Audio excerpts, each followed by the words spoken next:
Romo Vike Priyo yang kami kasihi, beserta ke-17 Bapak Pastor Paroki yang bernaung di bawah kevikepan Reo ini, rekan-rekan imam, Bapak Ibu Saudara dan Saudari sekalian yang saya kasih dalam Tuhan. Renungan ini saya memberi judulnya dari inspirasi bacaan pertama, Rumah di atas batu dan di atas tanah yang rata. Kita semua sudah sama-sama menyimak dari bacaan pertama dari kitab Mazmur pada pagi hari ini. Dan saya kira kitab ini juga cukup digandrungi oleh Romo Vike kita, Romo Vike Panreo ini. Dan bacaan kedua kita ambil dari Injil Matius. Dan kita coba merenungkan beberapa poin dasar dari bacaan pertama ini untuk kita renungkan bersama dalam kesempatan yang berbahagia ini. Cukup menarik. Perikop Mazmur dari bab 26 ayat 1 sampai 12 memberi warna yang khas tentang apa artinya satu persekutuan yang kokoh. Rumah ini nanti menjadi rumah persekutuan para imam. Ada dua hal yang bertentangan yang coba dikedepankan oleh pemazmur dari bacaan pertama. Kita mulai dengan hal-hal yang sedikit menyentak yang disampaikan oleh pemazmur. Kepada Allah, pemazmur bersaksi bahwa ternyata persekutuan itu tidak terhubung pada suasana yang suram, cuaca hidup yang suram. Pemazmur tidak terlibat dalam ikatan-ikatan penuh kepalsuan, penipuan, kemunafikan, kejahatan, dan juga tidak berselera dengan perkumpulan orang-orang fasik. Kita dengar dari Mazmur 26 4-6. Hingga akhirnya tangan-tangan yang bebas dari perbuatan-perbuatan mesum, bebas dari suap menyuap. Dan bagi dia, persekutuan yang diracuni oleh hal-hal yang suram seperti ini, cepat atau lambat bakal meruntuhkan ikatan persekutuan, bahkan meruntuhkan kebersamaan, bakal meruntuhkan komunitas, bakal meruntuhkan keluarga, dan akan terjadi keretakan apapun di antara manusia kalau sudah ada hal yang suram seperti ini. Dan kita semua tahu bahwa kitab Mazmur adalah salah satu dari kitab yang mempunyai karakter animasi terhadap kehidupan orang Israel, agar mereka harus selalu bermabas diri dalam menjalani hidup, dan tentu akan sungguh membuat Israel sungguh menjadi bermartabat di hadapan Yahweh sendiri dan juga disegani oleh para lawan. Karena itu, saya coba mengutip kembali satu kutipan dari bab 5 ayat 5 dari kitab Mazmur tadi. Dia mengatakan begini: Aku sangat benci akan perkumpulan orang yang berbuat jahat dengan orang-orang yang fasik, dan aku tidak akan duduk dengan mereka. Mazmur 26 ayat 5. Saudaraku, persekutuan yang kita bangun adalah persekutuan di dalam Tuhan. Persekutuan di dalam Tuhan. Kita sadari bahwa Tuhan menguduskan persekutuan kita dalam bentuk apa saja, dan Dia menempatkannya di tengah-tengah dunia. Persekutuan yang menjadi karakter dirinya karena semua bersatu. Persekutuan kita ada dalam kenyataan keseharian hidup yang kita bangun, dan rumah ini nanti akan menjadi salah satu simbol dari persekutuan itu. Bila kita susuri kata-kata pemazmur tadi, nampaknya ia sedikit memberontak akan alam hidup yang suram yang sungguh mengganggu persekutuan itu. Dia melukiskan orang-orang fasik, orang-orang penipu, orang yang sukakan kepalsuan. Tetapi pada saat yang sama, ia menegaskan akan satu dua suasana kunci yang sungguh memperindah suasana persekutuan dan kebersamaan itu. Ungkapan-ungkapan yang dipakai pemazmur yang kita dengar pagi hari ini tentang hal itu ialah hidup di dalam ketulusan, iman kepada Tuhan dengan tidak ragu-ragu, mempunyai atensi pada kasih setia Tuhan dalam hidupnya. Dan pada titiknya pemazmur mengungkapkan hal yang amat sangat mendasar demi jiwa, demi spirit persekutuan ketika ia berkata, "Aku berjalan mengelilingi mesbah-Mu ya Tuhan, dan sambil memperdengarkan nyanyian syukur dengan nyaring, dan aku menceritakan segala perbuatan-Mu yang ajaib." Itu karakter dari orang-orang yang mencintai persekutuan di dalam Tuhan. Berkisah tentang kehebatan Tuhan. Sebagai orang beriman, kita yakin selalu bahwa dasar hidup, dasar persekutuan adalah bobot dari kualitas relasi kita dengan Tuhan sendiri. Semakin kita tangguh bersekutu, artinya semakin pula kita mempunyai relasi yang kuat dengan Tuhan sendiri. Saudaraku, dunia ini saat ini menawarkan ada banyak pilihan dalam kehidupan kita. Ada yang merumuskan begini: dunia masa kini dengan segala variasi pilihan dalam cara berpikir, bersikap adalah satu keniscayaan bagi kita sekalian. Bagaimanapun kita semua, gereja, keluarga-keluarga, para religius, serta para imam dipanggil dan diutus menampilkan warna hidup Injili yang sungguh bernafaskan iman. Sekali lagi, bernafaskan iman. Saya merasa amat perlu untuk mengutip kembali bacaan Mazmur tadi dari ayat yang ke-12. Dia katakan, "Kakiku berdiri di tanah yang rata, dan aku mau memuji Tuhan di dalam jemaatku." Itulah kisah dari kehidupan orang yang dekat dengan Tuhan. Kita tidak hidup di atas awang-awang penuh ilusi di dunia ini, tetapi kita hidup sungguh di atas tanah yang rata. Tetapi kita tak hanya hidup di atas tanah yang biasa, kita hidup di atas tanah yang rata, cerminan hidup di dalam Tuhan sendiri.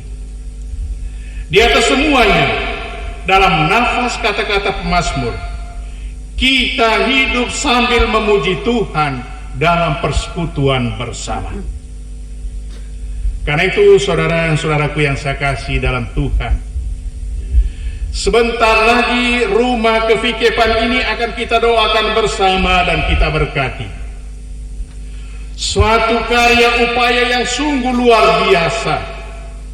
Saya yakin Romo Fikep kita ini dan kita semua telah berupaya sejadi-jadinya agar sepantasnya kita dihimpun juga dalam rumah fisik yang megah ini. Saya tentu merasa bangga dan kagum dengan usaha yang sangat mulia ini. Mengutip spirit pesan pemazmur, saya yakin rumah ini sungguh didirikan di atas tanah yang rata. Kenapa?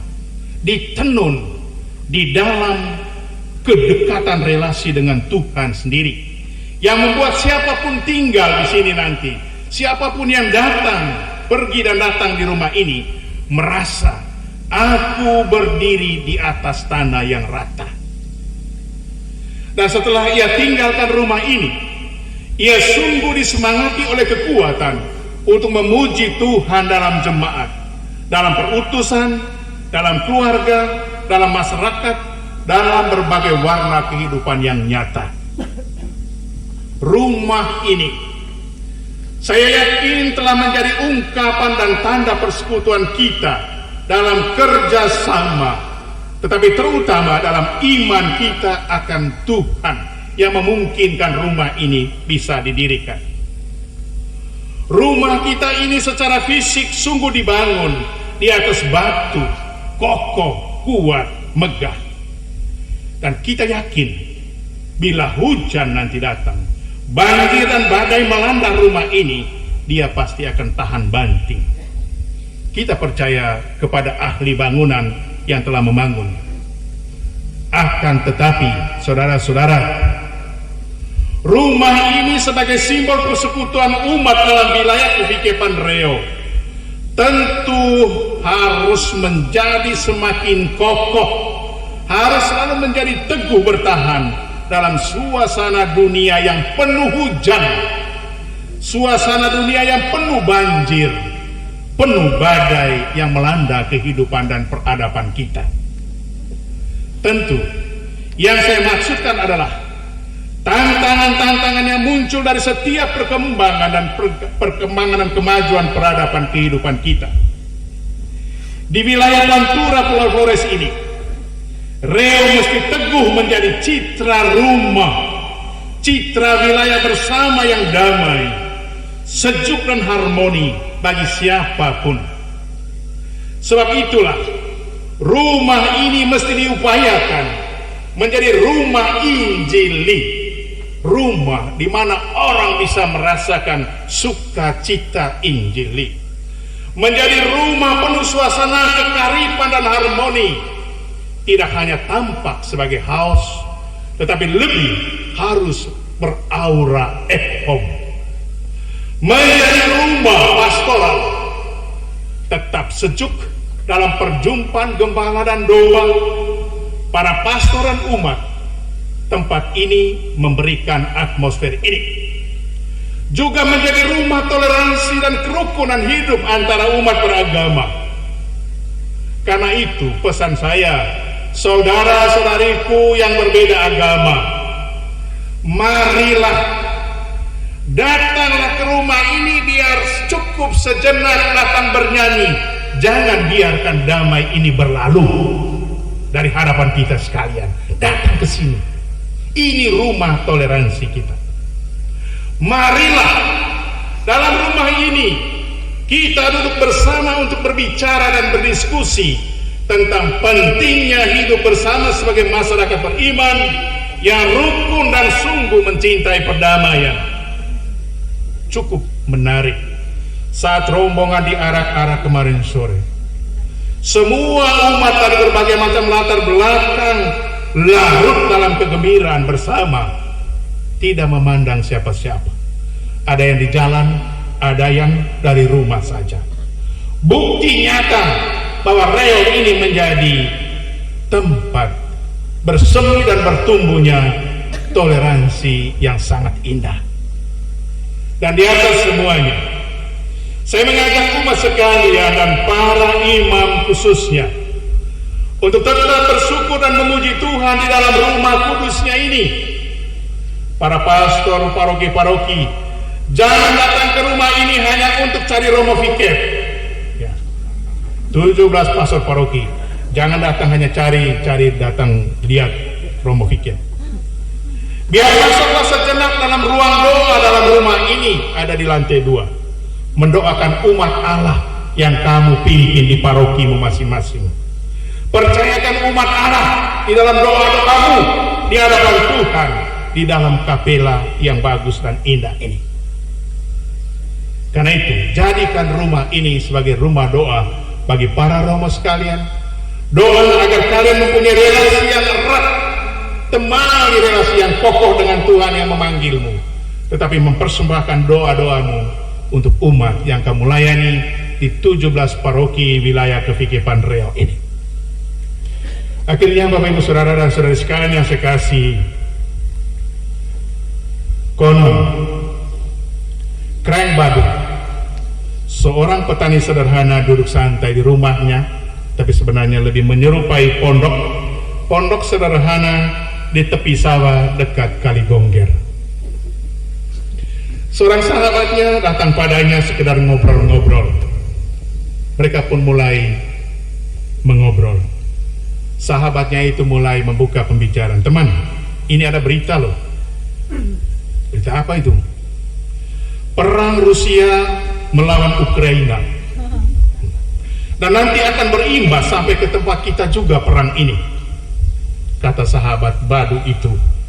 Lalu ia lanjutkan, teman, bagaimana sekiranya pondokmu ini juga akhirnya hancur oleh serangan rudal dan roket-roket dari Rusia? Badu sejenak berpikir, nampak agak cemas. Mana mungkin roket-roket dan rudal bisa nyasar ke Kaligongger. Tetapi dengan tenang dia pun menjawab begini, tapi teman, tenang aja. Saya yang justru kasihan kepada Rusia, jawab Badu. Presiden Putin pasti sangat rugi dan kalah.